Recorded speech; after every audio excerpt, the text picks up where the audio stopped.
Okay. Hello, everyone, and welcome back. I'm Hannah. And I'm Hannah. And together, we're the Hannahs. So, Hannah, guess what time it is? It's book o'clock.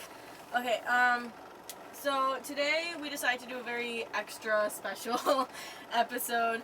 Because we're extra. Yeah, because it's almost Halloween. Yay! So we decided to be, It's also our favorite holiday, so we like Yeah. to go all out. So this will happen every Halloween and Christmas. probably basically every holiday because that's who we are. We're extra people. All right. I actually have a surprise for you since it's Halloween. Really? I do. Here. And I even put it in a Halloween bag. Oh my god. I'm so ready. Ready? It's the Lightning Girl series. That's what our video's about today. Yay! Oh my god. I reread this like 500 times already. Like I was saying, this is the Lightning Girl series, so I guess this is our topic for today. Yay. The reason we chose this particular book, though, is because it's the closest thing we could find to Halloween. Yeah, because it's semi-supernatural, but like still not, it's not completely Halloween-y, but like whatever. So the main character in this book, well, it's by Meg Cabot, by the way. The first book is called When Lightning Strikes, and then codename Cassandra. This is book 1 and 2, by the way. It's like, that's why it's so thick. The main character, her name is Jess. She's a high schooler. She's very like kind of outcast. She's always in trouble, like always has detention because she gets into fights all the time. Not because like she has anger issues, but it's not because like she just wants to fight people. It's because she's very protective. So like in the first book, in like the first few pages, she's already in the guidance counselor's office because she got into a fight with a guy who called her best friend fat, and so she punched him out, like because that's who she is. And then most of the time she's either defending her best friend Ruth or she's defending her brother, who's like she loves so much that like he's older, but like we'll explain later about why. But those are like the two main reasons she gets into fights. It's just because of Ruth and because of Douglas. But yeah, so that's who she is. So basically the book follows the main character Jess. In the first book, she ends up getting struck by lightning, which kind of gives her, like, these powers. To find people. Yeah, okay, so I didn't know if we wanted to talk about that. To basically find missing kids. And she doesn't realize it at first, but she kind of starts dreaming about these kids missing and where to find them. Yeah, she, like, would just see a picture. Yeah, and then all of a sudden dream about them. Yeah, so, like, because in the book, they used to put the missing kids picture on like a milk carton. Yeah. So she'd see it every morning, and then when she went to bed, she'd end up dreaming about where they were. Yeah. The other plot of the series is it's her love interest. It's not as big of a plot as it was in the last book series we just did a review on. Series, yeah. But it is part of it, and because he's the one that basically helps her every time she needs to find a kid.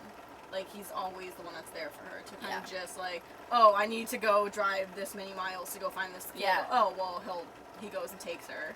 Yeah. So, Rob is the main love interest for Jess. She meets him at school. He's, 2 years older than her. And they meet in detention because it's not that he's in trouble a lot. It's just because, like, in this town, there's townies and there's grits. Townies are like the rich people that actually live in town and can drive to school. The grits are the people that work in the fields and they have to be bused to school. And so since Rob is a grit, he's always in detention just because they want him there, because he's considered an outsider and he doesn't make enough money and whatever. So, but Jess is always there, obviously, like we said, because she gets into fights. So they end up meeting in detention, and they have a lot in common because they both feel like outsiders. They both really are super into motorcycles. They had one class together where, in a previous year, where they just sat and talked about motorcycles all the time. And they're just both like, I don't know, they fight for what they believe in.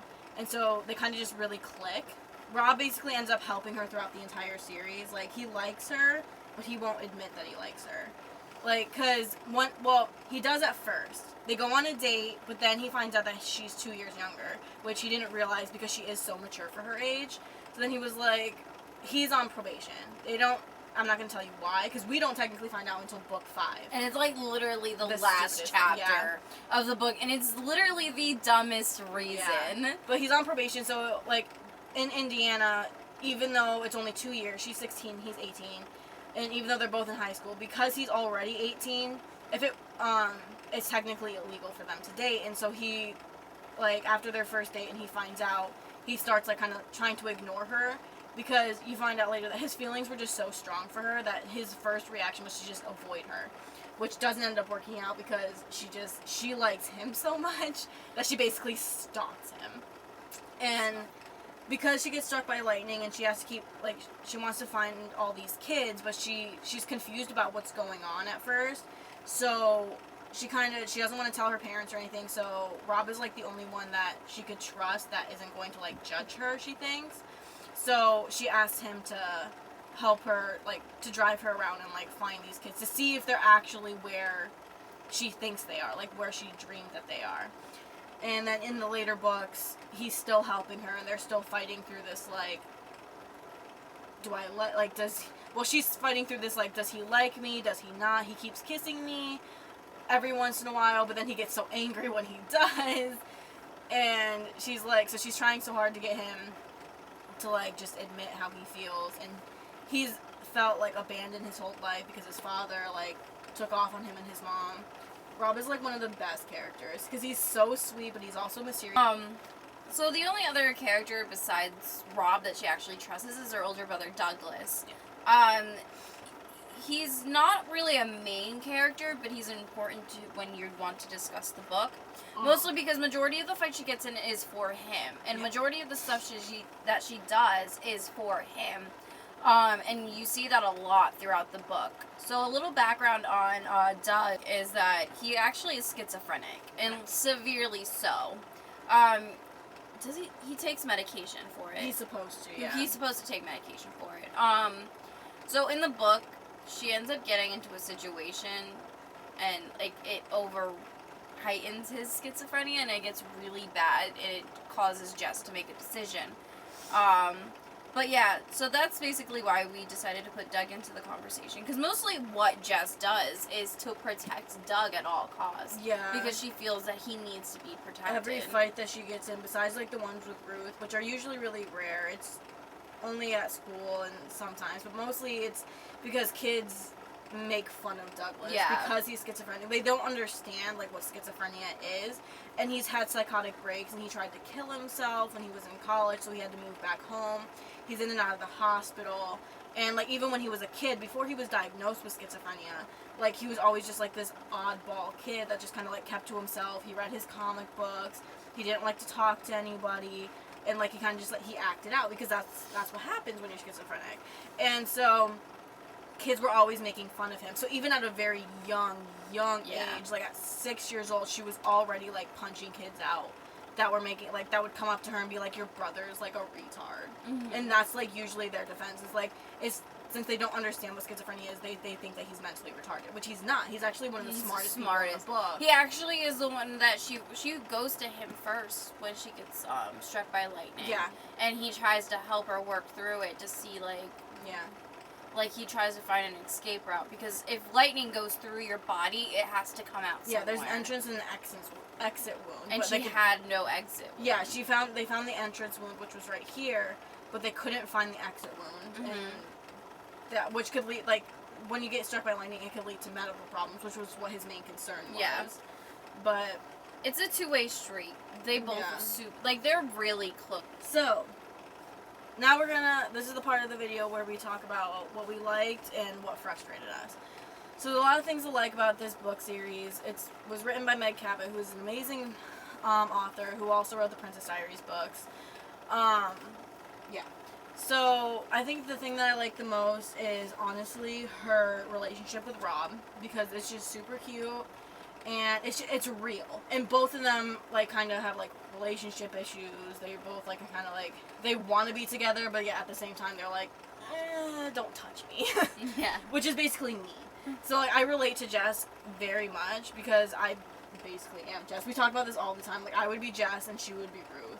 And I like the relationship with Douglas a lot because it's just, I have an older brother that I'm very close to, and I know that it's the same way. Like, he would kill for me, I would kill for him. Like, just, it's a great feeling, and to, like, see somebody else have that kind of relationship with their brother is, like, super sweet.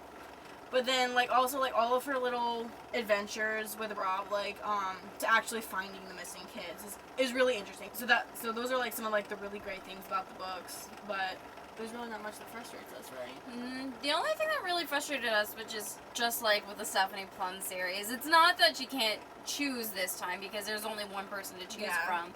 It's that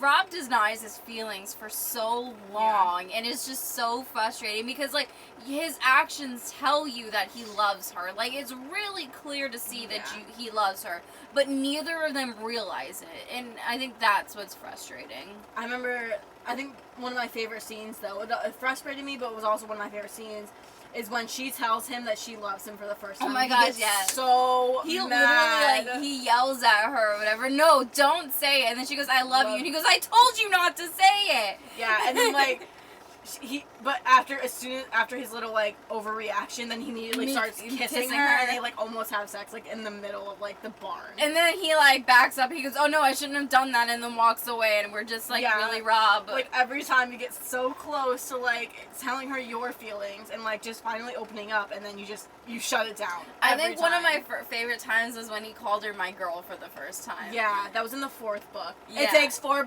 guys. 4 bucks!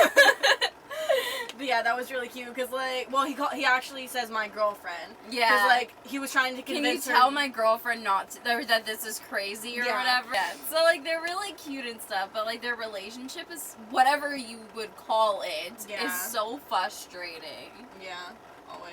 Mm-hmm. I actually got a chance to meet Meg Cabot. She came to Fort Myers. And I went we have this thing called the Reading Festival in Fort Myers. It's in downtown Fort Myers. So if you live in Cape Coral or Fort Myers, I honestly tell you to check it out because, like, you get free books if you go to, like, the different book stations. They have so many different things out there. You can even meet a bunch of authors and actually get their autograph. It's great. Yeah, they have different, like, famous authors that come and talk to you and, like, do autographs. But anyway, so I met Meg Cabot and I was super excited because I've read the Lightning Girl series probably about 6 times. And I stood in line for, like, a good half an hour. You didn't talk to her. I didn't. Like, my mom was with me and so was my sister-in-law. And, like, we got up to the thing and I was telling my mom, like, all the different things I was going to tell. Like, we walk up to her table after it was my turn, and, like, I just froze. Like, I gave her my book for her to sign, and she was like, what's your name? And I'm like, what? And my mom was like, her name is Hannah, and she wants to tell you that she's read your books 5 times and she loves you. And I'm like, yeah. And, like, Meg Cabot is just like, oh, okay, that's so sweet. And she's like, do you want a picture? And I'm like, yeah. Like, I couldn't talk. So I went up and, like, I got my picture with her. And she signed my book, and then, like, I left, and I was like, that was the most embarrassing thing in my life. Like, I literally could not talk to her. It was ridiculous. But it was really fun, so. Anyways, so that's the book. That's the book series. That's the author. Beautiful book. First and second book. Yeah, it's the first and second book, by the way. If you haven't read it, which actually I don't think it's popular with the people that have read it, but I don't think very many people have actually read this series. Because I never even knew about it until you told me about it. But it is probably my second favorite book series of all time. Yeah. My first would be Harry Potter. Let's see, mine would be the Stephanie Plum series. Yeah. So yeah, this is my second favorite book series. It is so good. I think I read all 5 books in maybe like 3 days. Yeah, because I mean this one's really big only because it's 2 books, but the rest of the books are actually really tiny. It's a great read. It's a fast read. Yeah, like it's literally half and half. Like this is the first book, and then this is the second book. The first book is really cool because it's actually written as an affidavit for the police station, which is really cool. But yeah, so if you haven't read it, I honestly recommend it. You should definitely go out and read it. It is an amazing book. Yep. And so the first one is called When Lightning Strikes Again. And then the second one is Codename Cassandra. Yep. So if you haven't read it, go read it if you're interested in. Please read it. And once you finish reading it, please tell us what you think of it in the comments below. Yes. And that's it. And please like and subscribe and Follow us on all of our social media pages, which will be linked in the description down below. And don't forget to comment a book you would like us to read or like us to do a video about. Thanks for watching. Yay!